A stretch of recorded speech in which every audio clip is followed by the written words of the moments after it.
मेरा पापा बहुत ही साधारण है। मैं छोटे से गांव में पली बढ़ी हूँ। पापा एक स्कूल टीचर हैं और माँ घर संभालने वाली है, हाउसवाइफ। लेकिन मेरी कहानी सिर्फ मेरे परिवार तक ही नहीं है, उन भावनाओं की है जो किसी को भी झंझोर कर रख सकती है। मुझे आज भी याद है, उस दिन का वक्त था। धुंध भरे पहाड़ों के बीच हमारा घर, जहाँ सूरज की पहली किरणें जैसे हमारे आंगन में को गुलाबी रंगों में रंग देती थी। मैं खिड़की के बाहर देख रही थी, तब माँ ने आवाज़ दी, आरती जरा बाजार से दूध लाओ और ब्रेड भी ले आ। मैं झटपट तैयार होकर बाजार निकल गई थी। दूर नहीं थी, लेकिन रास्ते में कोई परिचित लोग मिलते थे। उनमें से एक थे हमारे घर के पुराने नौकर, देवा ने हमारे घर के पिछले 4 सालों में काम कर रहे थे। हमेशा हंसते मुस्कुराते रहने वाले देवा को देखकर ऐसा लगता था कि मेरे दिल में हर किसी के लिए अपनापन भरा हुआ है। उस दिन बाजार से लौटते वक्त मेरी मुलाकात देवा से हुई। वे घर के सामान खरीदने निकले थे। मैंने उनसे कहा, देवा भैया, आप यहाँ कोई काम है क्या?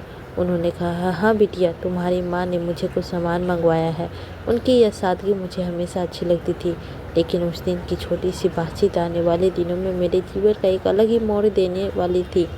बाजार से लौटते वक्त मेरे दिमाग में देवा भैया का मुस्कान अटकी हुई थी। उनकी बातें हमेशा सादगी और ईमानदारी की भरी रहती थी। घर पहुंचकर मैंने सामान माँ को दे दिया और अपनी पढ़ाई में लग गई। लेकिन उस दिन के बाद मैंने उन्हें हर बार अलग नज़रों से देखने लगी। कुछ दिनों के बाद माँ ने मुझे हमेशा पास बुलाया। बोला, आरती सुन, देवा को लेकर हमसे कुछ बात करनी है। जी माँ, क्या हुआ? मैंने उत्सुकता से पूछा। तुम्हारे पापा कह रहे थे कि हमें देवा से शादी के बारे में सोचना चाहिए। वह उम्र में बड़ा है और हमारे लिए परिवार जैसा ही है। मैंने यह बात सुनी और चुप हो गई। देवा भैया की शादी, यह ख्याल मेरे दिल में थोड़ा विचलित कर गया। पता नहीं क्यों, लेकिन यह सोचकर अजीब महसूस हो रहा था।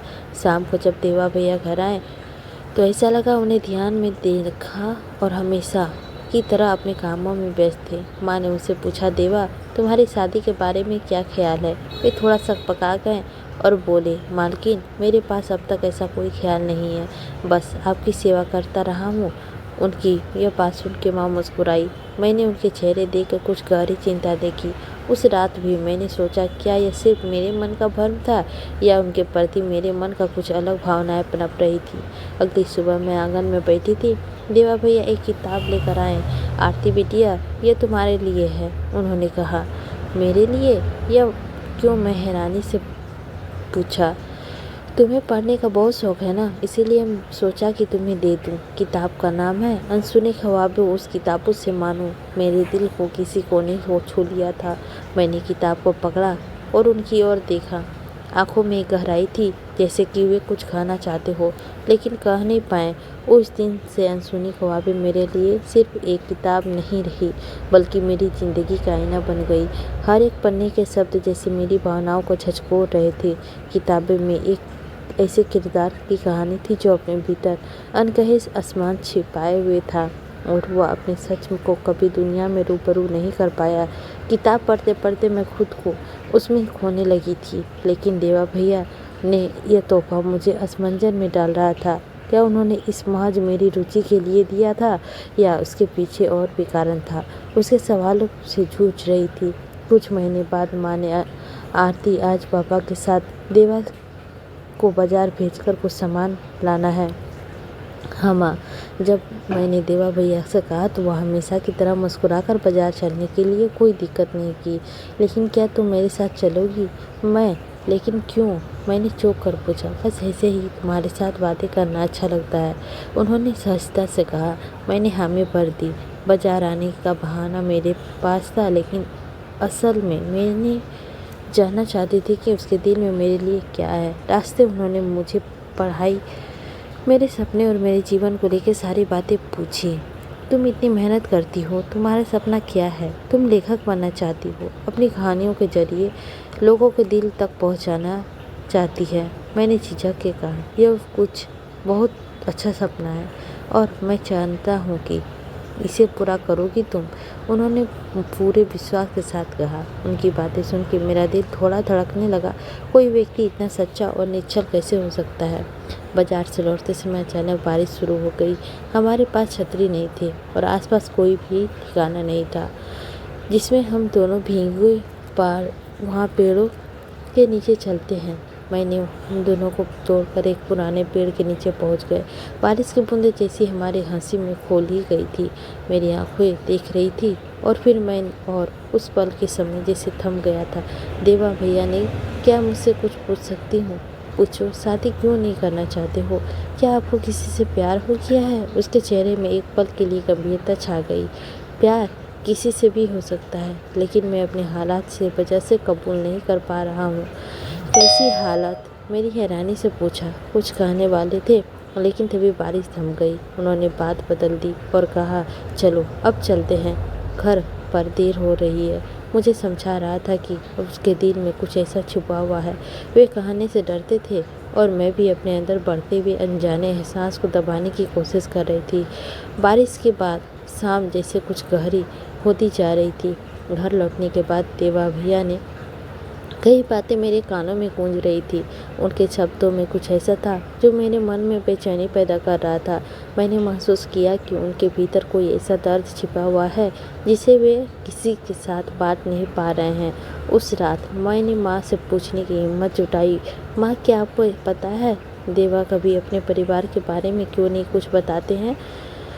माँ ने थोड़ा रुककर जवाब दिया, उनके बारे में कुछ ज़्यादा नहीं पता है, बस इतना जानते हैं कि वे बहुत संघर्ष करके यहाँ तक पहुँचे हैं, लेकिन उन्होंने कभी भी अपने बीते हुए समय के बारे में किसी को नहीं बताया है। माँ की बातों में सारे सवालों को बढ़ा दिया था। अगले दिन मैंने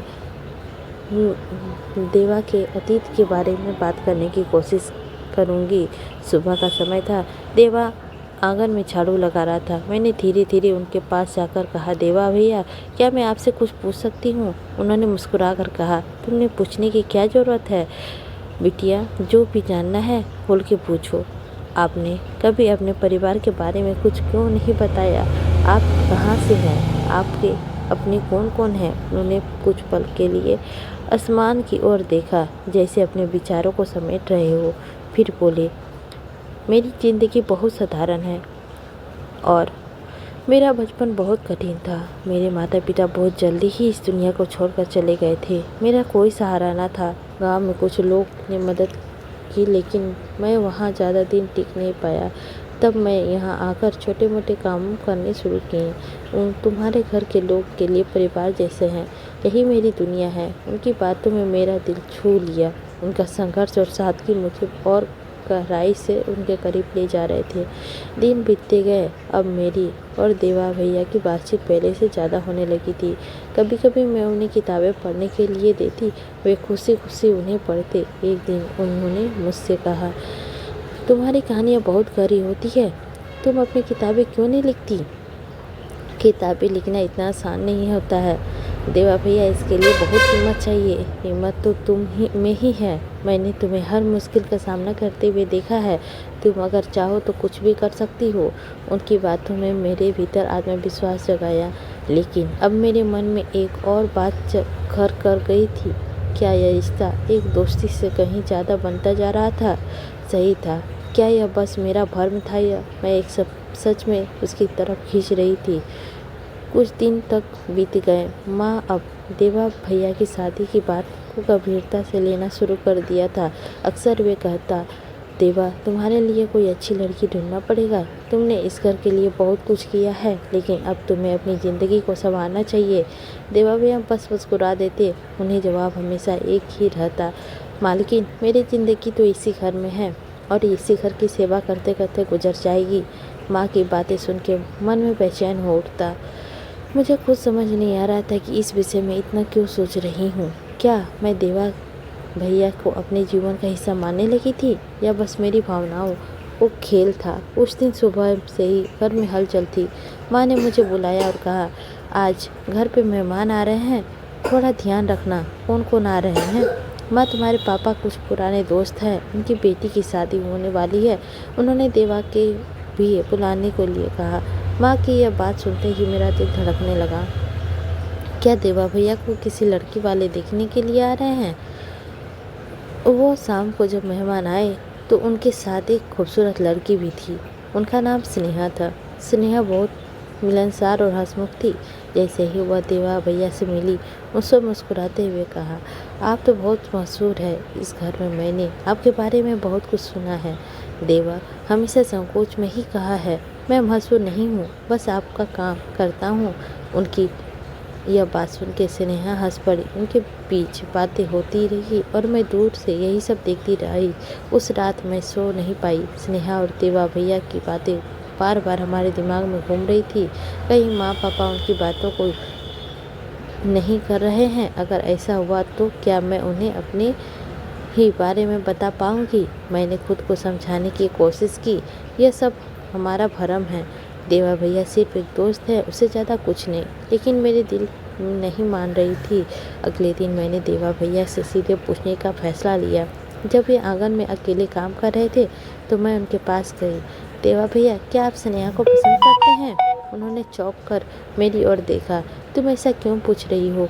बस ऐसे ही मुझे लगा कि आप दोनों के बीच कुछ खास। वे पल के लिए चुप हो गए, फिर बोले, स्नेहा बहुत अच्छी लड़की है, लेकिन मैं उनके काबिल नहीं हूँ। मेरा अतीत और मेरा जीवन बहुत साधारण है। उनकी यह बात सुन के मुझे राहत मिली।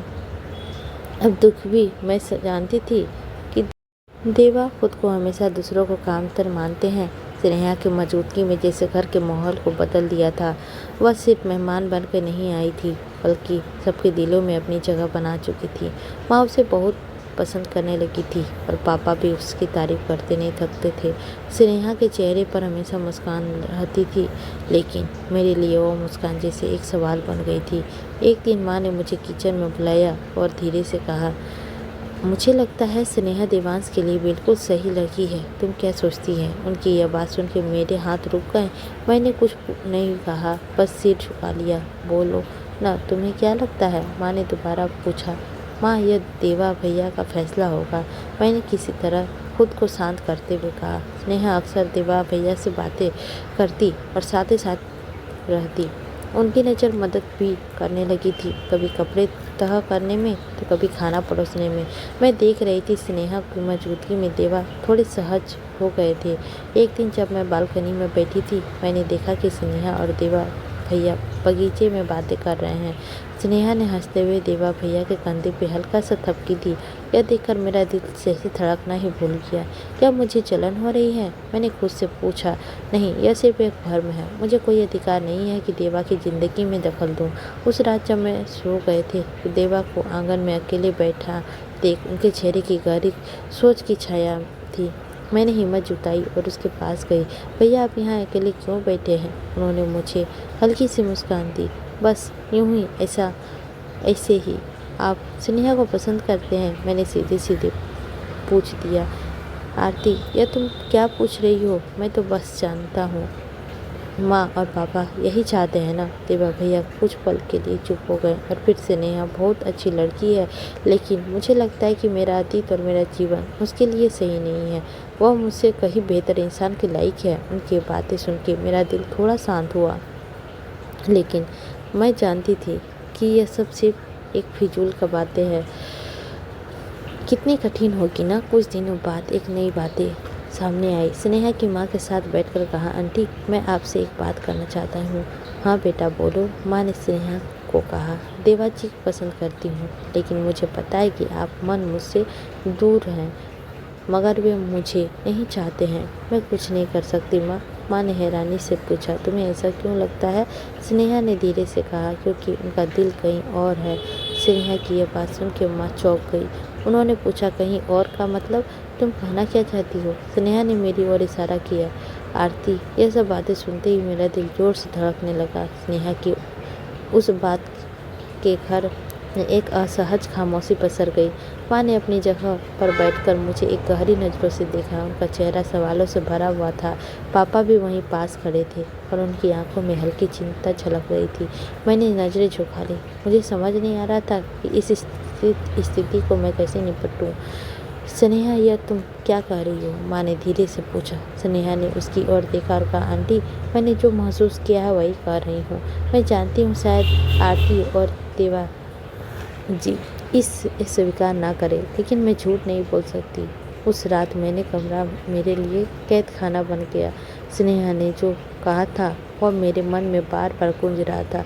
क्या सचमुच मेरी भावनाएं देवा भैया के लिए इतनी स्पष्ट थी कि स्नेहा ने उन्हें पहचान लिया, या सब स्नेहा का कोई भ्रम था?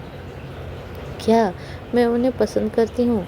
मैंने खुद से पूछा, लेकिन जवाब में जब खामोशी थी। अगली सुबह जब मैं किचन में माँ के साथ काम कर रही थी, तभी देवा आंगन में आए और हालचाल के लिए एक अजीब सा संकोच था। उन्होंने माँ को नमस्कार किया और बोले, मालकिन, मुझे आपसे कुछ बात करनी है। माँ ने हैरानी से पूछा, हाँ बोलो। देवा, क्या हुआ? उन्होंने गहरी सांस ली और कहा, मैंने स्नेहा की बात सुन ली, लेकिन मैं सच कहूँ तो उसे वह सम्मान नहीं दे सकता जिसकी वह हकदार है। मेरा मन कहीं और है। यह सुनकर माँ कुछ देर तक खामोश रही। फिर उन्होंने पूछा, कहीं और? क्या तुम बातें कर रही हो? देवा जी नजरें छिपा ली। मैंने कुछ भी नहीं कहा, लेकिन हाँ, मेरा मन आरती में ही बसता है। माँ ने उनकी बातें सुनने के बाद गहरी सोच में डूब गई। फिर उन्होंने धीरे से कहा, देवा, तुमने हमेशा इस घर के लिए अपनी जान लगाई है, लेकिन आरती मेरी बेटी है। अगर मैं तुम्हें अपनी बेटी की जीवन साथी बना लूँ तो समाज क्या कहेगा? देवा भैया ने सिर झुका लिया। मालकिन, मैं यह बात सिर्फ इसीलिए कह रहा हूँ कि ताकि आप स्नेहा के लिए कोई और बेहतर फैसला ले सकें। मैं आपसे कुछ नहीं मांगना चाहता। माँ ने कुछ नहीं कहा, लेकिन उसके चेहरे में चिंता की लकीरें साफ नजर आ रही थी। शाम को माँ ने मुझे अपने पास बुलाया। आरती, क्या तुम सचमुच देवा को पसंद करती हो? मैंने उसकी ओर देखा और जवाब में हिम्मत जुटाई। माँ ने, मुझे नहीं पता कि यह पसंद है या आदर, लेकिन हाँ, आपके बिना अपनी ज़िंदगी का कल्पना नहीं कर सकती। माँ ने मेरी बातें यह सुन के लंबी सांस ली। तुम्हारी खुशी हमारे लिए सबसे ज़्यादा ज़रूरी है, लेकिन यह रास्ता आसानी से नहीं होगा। समाज क्या कहेगा? तुम्हारे पापा क्या कहेंगे? यह सब सोचकर ही मुझे डर लग रहा है। माँ के सामने सच बोलने के बाद मैं हल्का तो महसूस कर रही थी, लेकिन उनके चेहरे की चिंता मुझे बेचैनी कर रही थी। अगले दिन माँ ने पापा को यह बात बताई और फैसला लिया कि सामने बैठे हुए धड़कनें तेज हो गई। माँ ने धीरे से मुझे आपस में कुछ ज़रूरी बात करनी है। पापा अखबार पढ़ते हुए बोले, हाँ बोलो, कुछ खास हुआ है क्या? माँ ने संकोच करते हुए कहा, बात देवांश और आरती की जोड़ी है। पापा ने अखबार रख दिया और गंभीरता से पूछा, क्या हुआ है? दोनों ठीक तो है ना? माँ ने गहरी सांस ली और कहा, आरती शायद देवा को पसंद करने लगी है। देवा भी आरती को। पापा एक पल के लिए कुछ नहीं कहा। उनके चेहरे में मिश्रित भाव थे। फिर उन्होंने, तुम्हारा मतलब क्या है? देवा जो इतने सालों से हमारे घर में हिस्सा है, वह आरती दोनों एक दूसरे को चाहते हैं। माँ ने सिर हिलाया, लेकिन मैंने उनसे कुछ भी नहीं कहा। मुझे लगता है पहले बता दूँ। पापा ने अपनी कुर्सी को पीठ में टकराकर आंखें बंद कर ली। कुछ पल के लिए खामोशी के बाद उन्होंने कहा, आसान नहीं होगा। देवा सिर्फ हमारा नौकर नहीं है, वो परिवार जैसा है, लेकिन समाज इसे कैसे मानेगा? लोग क्या कहेंगे? उसी शाम को अपने कमरे में बुलाया। देवा, मुझे तुमसे बात करनी है। जी मालिक, देवा ने सर झुकाकर कहा। पापा ने सीधे सवाल किया, क्या यह सच है कि तुम आरती को पसंद करते हो? देवा हिचक गए, लेकिन फिर उन्होंने ईमानदारी से कहा, मालिक, मैं इस घर का मर्यादा से वाकिफ़ हूँ। मैंने कभी अपनी भावनाओं को जाहिर नहीं किया, लेकिन हाँ, मैं आरती को चाहता हूँ। अगर यह आपकी इज्जत पर आँच आए तो मैं हमेशा के लिए यहाँ से चला जाऊँगा। पापा ने बात ध्यान से सुनी, फिर बोले, तुम हमारे परिवार का हिस्सा हो देवा, लेकिन यह फैसला इतना सरल नहीं है। मुझे वक्त चाहिए। स्नेहा ने यह सब होते हुए देखा। उनसे मुझे कहा, आरती, मैं जानती हूँ कि तुम्हारे और देवा के बीच जो कुछ भी है वो खास है। मुझे खुशी है तुम्हारी अपनी भावनाओं को दबाया है, लेकिन अब मेरा यहाँ रहना सही नहीं होगा। नहीं स्नेहा, तुम क्यों जा रही हो? मैंने उसे रोकने की कोशिश की और उसने मुस्कुराकर कहा, मेरा यहाँ से जाना ज़रूरी है। आप दोनों खुश रहो और मैं खुशी ही देखना चाहती हूँ। स्नेहा अगले दिन ही घर लौट गई। जाते जाते उसने माँ को कहा, आंटी, देवा और आरती दोनों बहुत अच्छे हैं, उन्हें अलग मत कीजिएगा। स्नेहा के जाने के बाद घर में एक अजीब सा सन्नाटा छा गया। माँ और पापा दोनों सोच में डूबे रहते थे। सबसे ज़्यादा चिंता इस बात की थी कि रिश्तेदार और आस पड़ोस की सभी लोग बातें करेंगे, क्या कहेंगे। माँ ने एक दिन पापा से कहा, अगर देवा और रणवीर खुश है तो हमें उनकी खुशी को सम्मान करना चाहिए। समाज क्या कहेगा? यह सोचकर हम अपनी बेटी की खुशियाँ कुर्बान तो नहीं कर देंगे। पापा ने गहरी सांस ली। बोले, तुम ठीक कर रही हो, लेकिन मुझे यह सब समझने का थोड़ा वक्त चाहिए। इस बीच देवा ने माँ से कहा, माँ, मैं यह घर छोड़कर जाना चाहता हूँ। मैं नहीं चाहता कि मेरी वजह से आरती या इस परिवार को कोई परेशानी हो। माँ मुझे डांटते हुए कही, देवा, तुम ऐसे भाग नहीं सकते। अगर तुमने ऐसा किया तुम यह आरती के लिए और भी मुश्किल हो जाएगा। देवा चुप हो गया और मेरे मन खुशी के परिवार मर्यादा दोनों की चिंता थी। समय बीतता जा रहा था। घर का माहौल धीरे धीरे सामान्य होता जा रहा था। पापा के दिल में अभी भी कुछ सवाल थे, लेकिन माँ के साथ उनकी बातचीत उसे थोड़ा हल्का किए जा रहे थे। उन्होंने देवा से मिलने का फैसला किया। एक सुबह पापा ने देवा को अपने पास बुलाया। देवा, मुझे तुमसे बात करनी है, पापा ने गंभीर स्वर से कहा। मालिक, देवा सिर झुका लिया। पापा कुछ देर तक चुप होकर कहा, मैं जानता हूँ कि तुम हमारे परिवार का हिस्सा हो। तुमने हमेशा हमारे लिए हर कदम पर उठाया है। वह हम सभी के लिए आसान नहीं था। देवा चुप रहा, लेकिन उनकी आंखों में एक उम्मीद की किरण थी। पापा ने गहरी सांस ली और कहा, हमने बहुत सोचा है, समाज क्या कहेगा हम नहीं जान सकते, लेकिन तुम दोनों को देखकर यह समझ पाए हैं कि आखिर तुम दोनों एक दूसरे के लिए बने हो। तो हमें तुम्हारी खुशियों रास्ते में रुकावट नहीं डालनी चाहिए। देवा के चेहरे पे खुशी थी, झलक आई। मालिक, आप मुझे सम्मान देते हैं और मैं हमेशा आपका कर्ज को चुकाने का कोशिश करूँगा। पापा ने मुस्कुराकर कहा कि यह तुम्हारा अधिकार है। देवा, कुछ दिन बाद हमारे घर का एक छोटा सा समारोह रखा गया। समाज का कुछ करीबी लोग और रिश्तेदार आए थे। पापा और माँ ने देवा को मुझे एक साथ देखकर और भी उसका आशीर्वाद दिया, और मैं तुम दोनों को आशीर्वाद देता हूँ। पापा ने कहा, मेरे लिए तुम्हारी खुशी सबसे ज़्यादा मायने रखती है। माँ ने मेरी ओर मुस्कुराते कहा, देवा और आरती, तुम दोनों का रिश्ता आज हमारे घर का हिस्सा बन चुका है। अब तुम्हारी खुशी हमारी खुशी है। स्नेहा, जो अब घर लौट चुकी थी, फ़ोन पर हमें बधाई दे रही थी। तुम दोनों की खुशियाँ मिले तो उससे कहा, हमारी दुआएं मेरे साथ हमेशा रहेगी। समाज में कुछ लोग अब भी इसे लेकर संयंत्र थे। धीरे धीरे सब कुछ सामान्य हो गया। पापा का फैसले में माँ का समर्थन ने ही मुझे साबित कर दिया कि सच्ची खुशियाँ परिवार में प्यार से ही होती है, न कि बाहरी मान्यताओं से।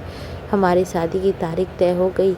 यह दिन हमारे जीवन का सबसे अहम दिन था। मुझे अब एहसास हो गया था कि जब परिवार एकजुट होता है तो किसी सच्चा प्यार करने वाला का कुछ भी नहीं होता, मुश्किल को पार किया जा सकता है। तो दोस्तों, यह कहानी आप लोगों को कैसी लगी? आई होप यह कहानी अच्छी लगी होगी तो लाइक कीजिएगा, चैनल पर नए होंगे तो सब्सक्राइब कीजिएगा और हमें बताइएगा कि यह कहानी आप लोगों को कैसी लगी। जाते जाते बेल आइकन को प्रेस कर दीजिएगा, ताकि मैं जब भी स्टोरी डालूँ तो सबसे पहले आप लोगों के पास पहुंच सके। आई होप दोस्तों आप लोगों को यह कहानी अच्छी लगी होगी। तो मिलते हैं अगली स्टोरी में। लेते हैं आप लोगों से विदा।